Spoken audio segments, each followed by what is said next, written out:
손흥민 선수가 수많은 팬들의 야유와 비난을 이겨내고 다시 한번 환상의 플레이를 보여줬습니다. 손흥민은 이번 브라이튼전에서 시즌 2호 어시스트이자 케인과의 43번째 합작골을 넣었습니다.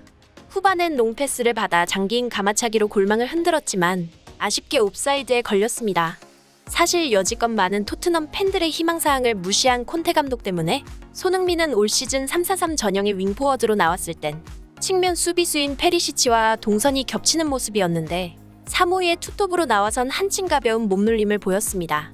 콘테 감독이 드디어 고집을 꺾고 다양한 시도를 도전해보려는 모습을 보여준 경기였고 손흥민은 그게 부응하듯 완벽한 경기로 답했습니다. 경기를 분석해보자면 이날 콘테 감독은 손흥민을 전방에 배치하는 대신 중원에 2부 비수마를 추가로 투입하면서 변화를 줬는데 이러자 놀랍게도 손흥민의 수비 부담은 줄고 더욱 공격에만 몰두할 수 있는 여건이 마련된 것입니다. 덕분에 손흥민은 앞선 경기들과 달리 전방에서 더욱 활발하게 움직일 수 있었습니다. 하프라인 아래에서 더 많은 공을 잡았던 지난 아스날전과 달리 대부분의 볼터치가 전방에서 이뤄진 것도 같은 이유에서였습니다. 손케 파트너 케인과의 호흡도 빛났는데 전반 22분 날카로운 크로스로 합작골까지 만들고 이후에도 손흥민은 후반 34분 교체될 때까지 호시탐탐 상대 골문을 위협했습니다. 슈팅은 2개를 기록했고 특히 가장 많은 3개의 키패스를 기록하며 팀 공격에도 엄청난 힘을 보탰습니다. 후반 29분엔 왼발로 감아 찬 슈팅으로 상대 골망까지 흔들었지만 옵사이드로 그치고 말았습니다. 경기가 끝나고 나자 많은 영국 언론 매체에서 손흥민에 대한 평을 내렸는데요. 손흥민은 영국 축구 통계 사이트 후스코어드닷컴에서 평점 8점을 받기도 했습니다. 해당 기사입니다. 이번 경기에 손흥민 선수의 결과는 팀 내 최고 평점이다. 결승골을 넣은 케인의 점수인 7.3점보다도 더 높은 평점이다. 손흥민이 팀 내 최고 평점을 받은 건 지난 레스터 시티전 이후 이번이 2번째다. 공교롭게도 당시 손흥민이 교체로 들어가면서 맡은 역할은 케인과의 투톱이었다. 특히 이번 바뀐 전술에서 손흥민의 활약이 더욱 빛났다. 손흥민은 3-5-2 전술을 사용했던 지난 레스터 시티전 후반전처럼 이날 역시 케인과의 투톱에서 더 편안해 보였다. 끊임없이 상대를 위협했고 어시스트도 기록했다.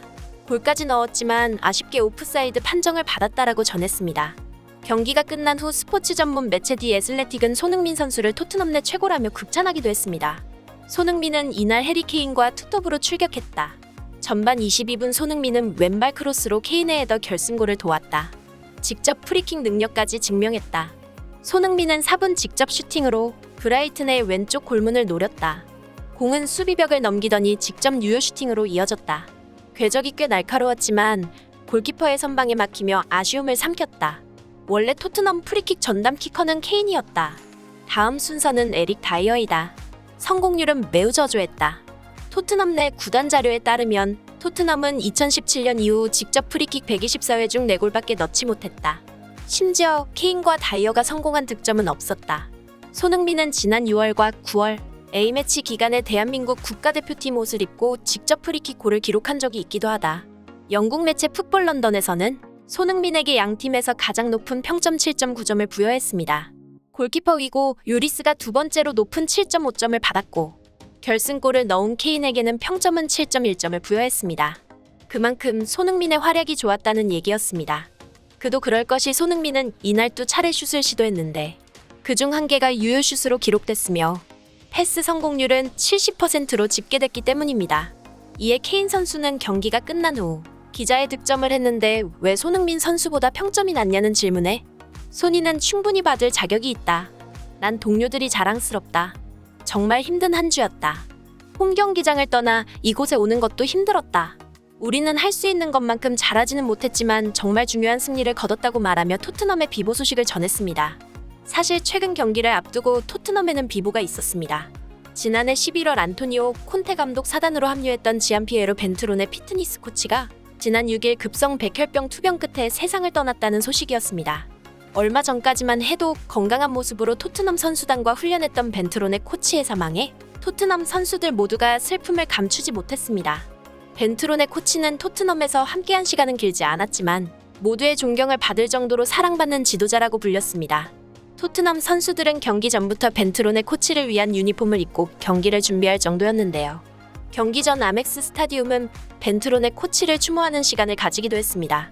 토트넘 선수들은 경기장에서는 검은색 완장으로 벤트론의 코치를 추모했습니다.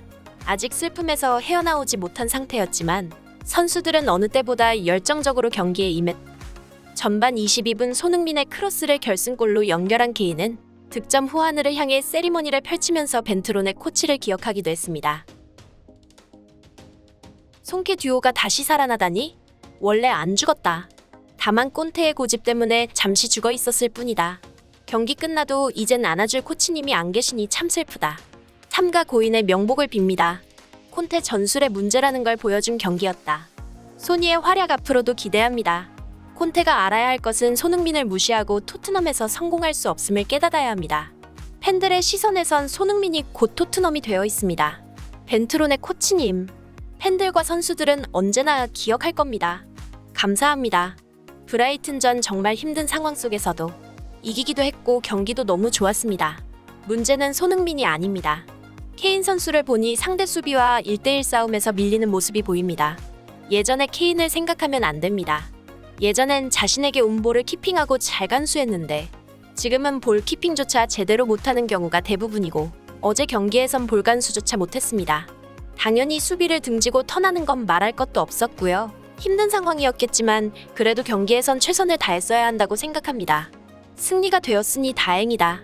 요즘 토트넘이 답답하고 선수들이 모두 플레이가 안 되니 전부 기가 죽어 힘들어 보였는데 승리했으니 팀 분위기도 달라지고 앞으로 화이팅입니다. 히샬리 영입하지 말고 윙백을 보강했어야 했다. 에메르송 내보내고 뭐하지만 페리시치와 히샬리송을 플랜 B로 활용하는 건 나쁘지 않을 것 같다. 여튼 우승은 절대 못한다는 건 변함없다. 우승하기에는 케인이 약하다. 프리킥에 대해 케인이 인정했다는데 자신감이 없어서 손흥민에게 양보한 것이라 봅니다. 그 오랜 시간 프리킥에서 성과가 없던 케인이 이제서야 자신감이 떨어지는 걸 보면 정신력이 대단한 선수라고 보여지기도 합니다. 그게 진짜 실력일 수도 있겠지만요.